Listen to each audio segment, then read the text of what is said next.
हम लोग पढ़ रहे हैं कैपिटल बजटिंग। कैपिटल बजटिंग के अंदर नॉन डिस्काउंटिंग टेक्निक पढ़ रहे हैं। नॉन डिस्काउंटिंग टेक्निक के अंदर हम लोगों ने पे बैक पीरियड पढ़ लिया था, और ये है नंबर 2 जो है अकाउंटिंग डेट ऑफ रिटर्न। ये जो मेथड है ये है अकाउंटिंग डेट ऑफ रिटर्न, और ये मेथड इकलौता मेथड है कैपिटल बजटिंग के चैप्टर में जहां पर हम कैश फ्लो को नहीं लेते।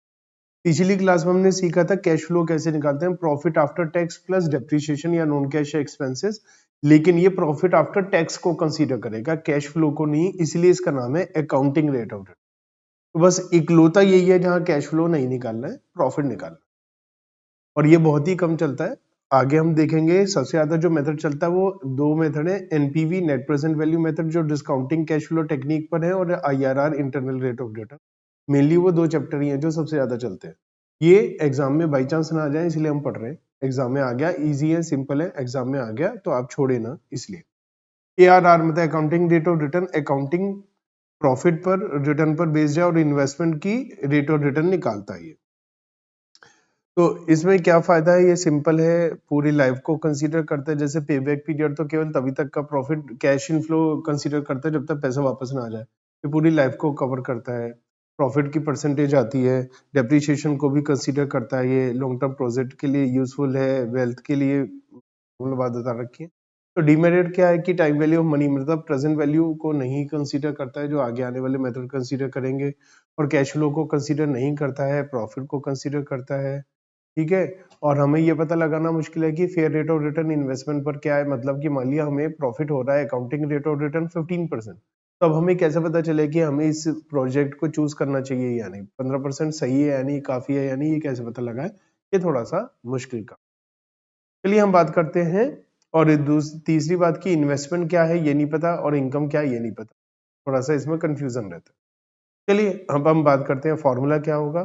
तो हमें मान लिया 4-5 साल दे रखे हैं क्वेश्चन में, तो 4-5 साल, 6 साल, 10 साल जो भी प्रॉफिट दिया है उन सबका नेट प्रॉफिट आफ्टर टैक्स निकाल के उसका एवरेज निकाल लेंगे, तो उसे क्या बोलेंगे, एवरेज एनुअल प्रॉफिट,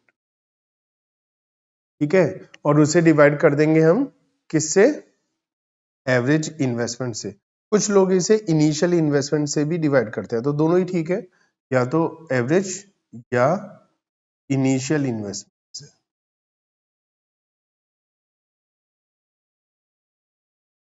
एक मिनट लगेगा तो आप दोनों से आंसर निकाल देना। पता नहीं जो टीचर है कॉपी चेक कर रहा है, एग्जामिनर है उसके पास में कौन सा सोल्यूशन जा रहा है, तो आप दोनों से कर दीजिए, 2 मिनट लगेंगे। या तो क्वेश्चन में बोला जाए कौन से मेथड से करना है, नहीं तो आप दोनों से निकाल, बहुत ही सिंपल है, ठीक है। और इन्वेस्टमेंट का मतलब जैसा कि हमने बोला, इनिशियल इन्वेस्टमेंट हो सकता है जो शुरू शुरू में पैसा लगाया, या फिर एवरेज इन्वेस्टमेंट हो सकता है। एवरेज इन्वेस्टमेंट का मतलब क्या है, वैसे तो ओपनिंग प्लस क्लोजिंग अपॉन 2 होता है, लेकिन यहाँ थोड़ा सा अलग है, वो समझते हैं ये क्या है, ध्यान से समझिए। एवरेज इन्वेस्टमेंट का मतलब क्या होता है, ओपनिंग प्लस क्लोजिंग अपॉन 2, ठीक है। लेकिन ये तो अजीब सा दे रखा है, तो ये अजीब सा क्यों है इसे समझते हैं हम लोग, ठीक है। देखिए, ओपनिंग होता है initial cost plus installation expense, ठीक है, प्लस जो हमने वर्किंग कैपिटल लगाया शुरू में, ये इनिशियल इन्वेस्टमेंट होता है, प्लस ये ओपनिंग हो गया। क्लोजिंग क्या होता है, जितने में बिकेगा scrap value plus working capital वापस आ जाएगी, ये क्लोजिंग हो गया डिवाइड बाय 2, ठीक है। अब इसमें देखें तो वर्किंग कैपिटल दोनों में ही आ रहा है, तो 2 वर्किंग कैपिटल अपॉन 2 का मतलब वर्किंग कैपिटल हो गया, सिंपल। तो इस वर्किंग कैपिटल को यहां बाहर निकाल दिया, बाकी का वही है। तो देखो, initial cost plus installation expenses plus scrap value divide by 2 plus working capital अलग से बाहर, क्योंकि वो ओपनिंग में भी है और क्लोजिंग में। तो ये है एक्चुअल में फॉर्मूला जो ओपनिंग प्लस क्लोजिंग अपॉन 2 से ही निकल कर आया है। अब ये मेथड काम कैसे करेगा, जैसे क्वेश्चन नंबर 10 है, क्वेश्चन नंबर 10 के अंदर हमारे पास 2 प्रोजेक्ट हैं, प्रोजेक्ट ए और बी, और हमसे बोला है कि आप बताइए कौन से प्रोजेक्ट को हमें प्रीफर करना चाहिए, है ना। Use unadjusted return on investment, unadjusted या अकाउंटिंग रेट ऑफ रिटर्न एक ही बात, तो इस मेथड को इस्तेमाल करना है। तो देखो प्रोजेक्ट ए, हमें पता है अकाउंटिंग रेट ऑफ रिटर्न का फॉर्मूला क्या होता है, average profit upon average investment या इनिशियल इन्वेस्टमेंट। मैं पहले एवरेज इन्वेस्टमेंट से निकाल देता हूं, ठीक है। तो हमें एनुअल प्रॉफिट कितना दिया हुआ है यार, तो ये एवरेज हो गया। एवरेज इन्वेस्टमेंट क्या है, opening plus closing upon 2। Opening में इनिशियल इन्वेस्टमेंट, क्लोजिंग में स्क्रेप वैल्यू देनी रखी, तो एवरेज इन्वेस्टमेंट हो जाएगी यहाँ पर ओपनिंग प्लस क्लोजिंग अपॉन 2, ठीक है। तो इसका मतलब 6250। मैं इसको सॉल्व करता हूं,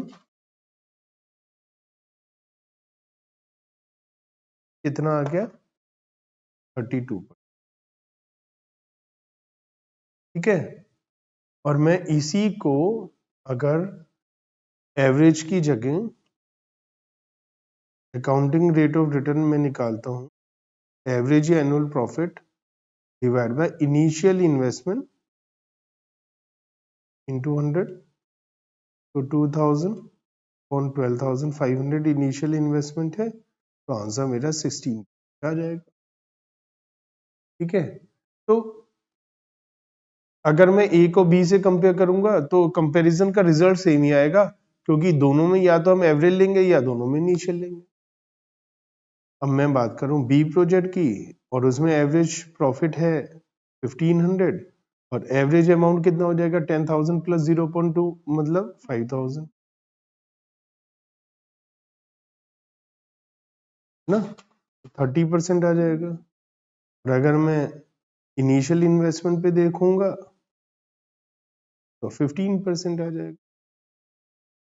तो ये मेरा मेथड है अकाउंटिंग रेट ऑफ रिटर्न।